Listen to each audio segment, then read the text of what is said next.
Bocah Gildong menendang lesung batu. Terbang menuju tuannya. Melihat lesung batu datang terbang. Dia tidak bisa memikirkan apapun, hanya berdiri diam dan melihat. Ibu Gildong kembali tepat pada waktunya untuk melihat adegan ini. Datang untuk menyelamatkan tuan tepat waktu. Tapi wanita itu masih melihat pemandangan ini. Gildong. Ini bukan. Dia mengikat Gildong. Lalu pukul ibunya di depannya. Gildong melihat ibunya dipukuli, merasa sangat marah. Apakah itu tuan atau apapun? Aku tidak akan memaafkan mereka. Ayah Gildong berlutut di depan tuannya, memohon pengampunan. Tapi tuan itu bahkan tidak peduli. Setelah pergi keluar dari sana, dia pergi ke belakang rumah dan mengambil Alu. Bawa putranya ke depan wanita itu. Ayah. Dia meyakinkan wanita itu bahwa hari ini, dia pasti akan memberi anaknya pelajaran. Ayah Gildong. Apakah dia ingin membunuh putranya? Ayah Gildong membawanya ke hutan. Angkat Alu. Letakkan tangan anak laki-laki ke bawah. Jika tidak mengajari anaknya pelajaran yang menyakitkan sekarang, dia masih akan dapat membuat kesalahan yang lebih serius di masa depan. Pada saat itu, yang bisa hilang adalah kehidupan. Ayah Gildong sangat sedih. Lihatlah anaknya yang malang. Masih tidak bisa tidak berperasaan. Alu jatuh ke tanah.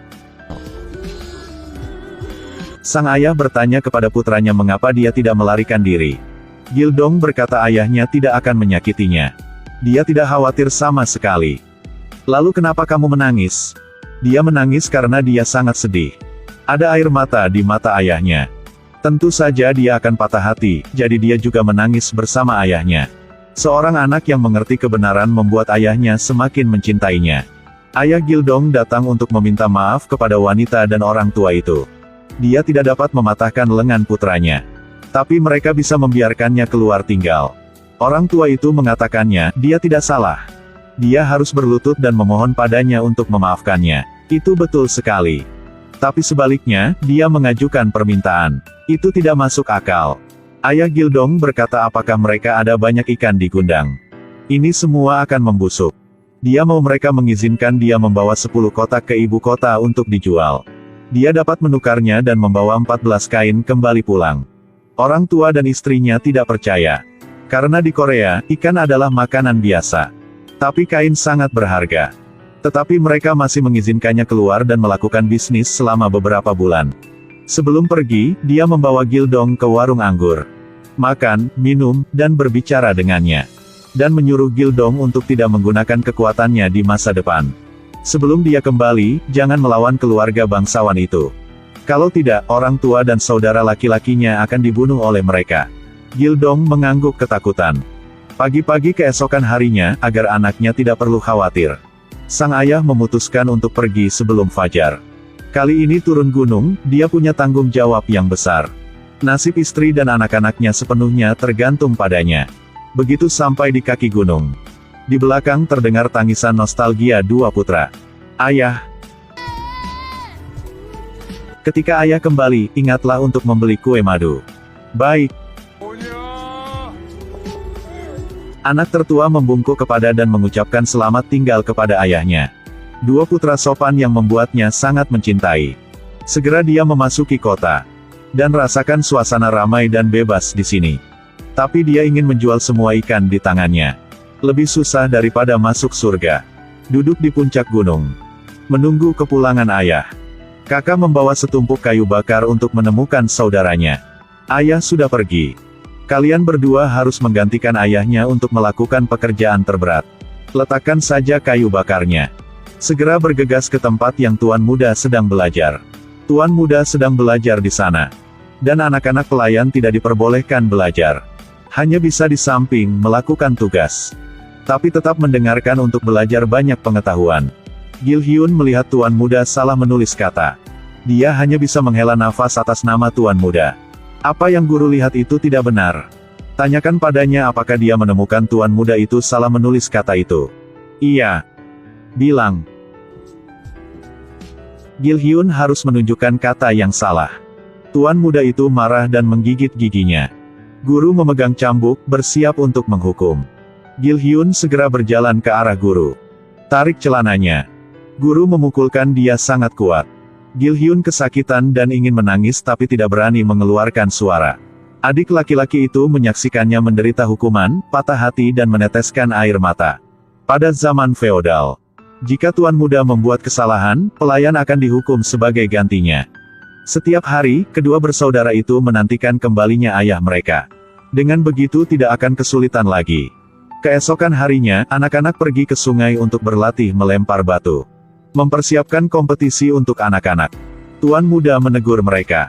Bocah itu sangat marah ketika dia mendengar itu.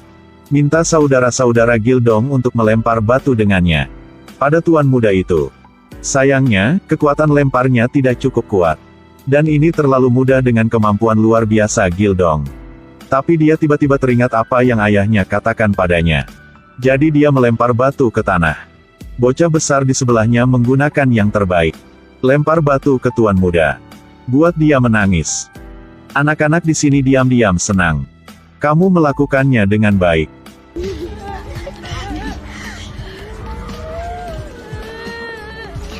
Dan pada akhirnya wanita itu tidak dapat mengetahui anak mana yang melakukannya.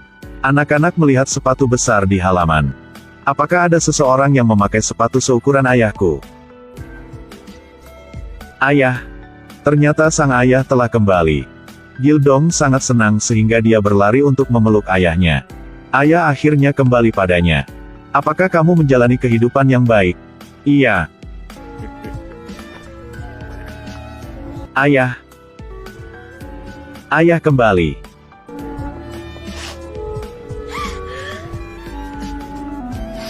Tidak melihatnya selama beberapa bulan. Istri bahkan tidak tahu bagaimana menyapa. Melihat suaminya melepas sepatunya. Dia dengan cepat mengambil baskom berisi air untuknya membasuh kakinya. Kau meletakkan kakimu di sini. Kalian mencari, kamu benar-benar. Lihatlah kaki suaminya yang terluka. Dia tidak bisa menahan air matanya. Lagi pula, apa yang harus dia lalui? Silakan ikuti kami terus. Sang ayah pertama kali memasuki ibu kota untuk menjual ikan. Tuannya mengizinkan dia menjual 10 kg ikan dengan imbalan 14 kain. Harus diketahui bahwa, pada waktu itu 14 kain. Cukup untuk membantunya mendapatkan istri lagi. Jadi apa yang dia lakukan pada akhirnya? Dia melihat tidak ada yang mau membeli. Bersiaplah untuk pergi ke warung nasi, makan kenyang dan lanjutkan. Tidak sengaja dia melihat seorang pencuri sedang dikejar oleh tentara. Dia melihatnya. Segera menendang kursi. Menyebabkan tentara jatuh ke tanah. Pencuri itu juga mengingatnya sebagai dermawannya. Ketika dia menjual ikan di pinggir jalan, pencuri itu membawa sekelompok junior untuk membalas budi. Mengundang dia untuk minum sebotol besar anggur. Dan tunjukkan cara menjadi kaya. Itu akan ke rumah seorang earl untuk mencuri makanan. Makanan di sini penuh makanan khusus. Sangat mahal. Pencuri mudah dikenali. Jadi biarkan dia masuk. Buka jendela untuk mereka di tengah malam. Dia berpura-pura menjadi pelayan, berhasil bersembunyi di gudang. Menunggu malam tiba ketika semua orang pergi tidur. Hanya masuk dan makan dengan baik. Akhirnya tiba saatnya para pencuri datang. Mereka membawa makanan keluar bersama. Setelah kirimkan semua hidangan lezat yang disiapkan untuk pesta keluar. Tapi pintunya dikunci dari luar. Ayah Gildong tidak bisa keluar bagaimanapun caranya. Pencuri itu berkata bahwa seseorang akan datang menjemputnya besok. Semakin dia memikirkannya, semakin terasa salah. Besok pengurus rumah akan membuka pintu dan menemukan bahwa makanan tidak lagi tersedia. Siapa yang bisa membawanya keluar? Dia berpikir apakah bisa melompat keluar dari jendela. Akibatnya, pencuri telah menutup jendela. Dia dimanfaatkan oleh mereka. Pada saat ini, dia menangis dan tertawa. Mengapa dia bisa mempercayai pencuri? Dia melihat balok besi tergantung di dinding dan memikirkan cara. Keesokan harinya, pengurus rumah tangga datang untuk membuka pintu. Melihat gudang itu kosong, seperti yang diharapkan, dia berteriak keras. Para penjaga dengan cepat tiba. Tiba-tiba terdengar tangisan menyakitkan ayah Gildong. Tolong aku. Ternyata tidak perlu dicurigai.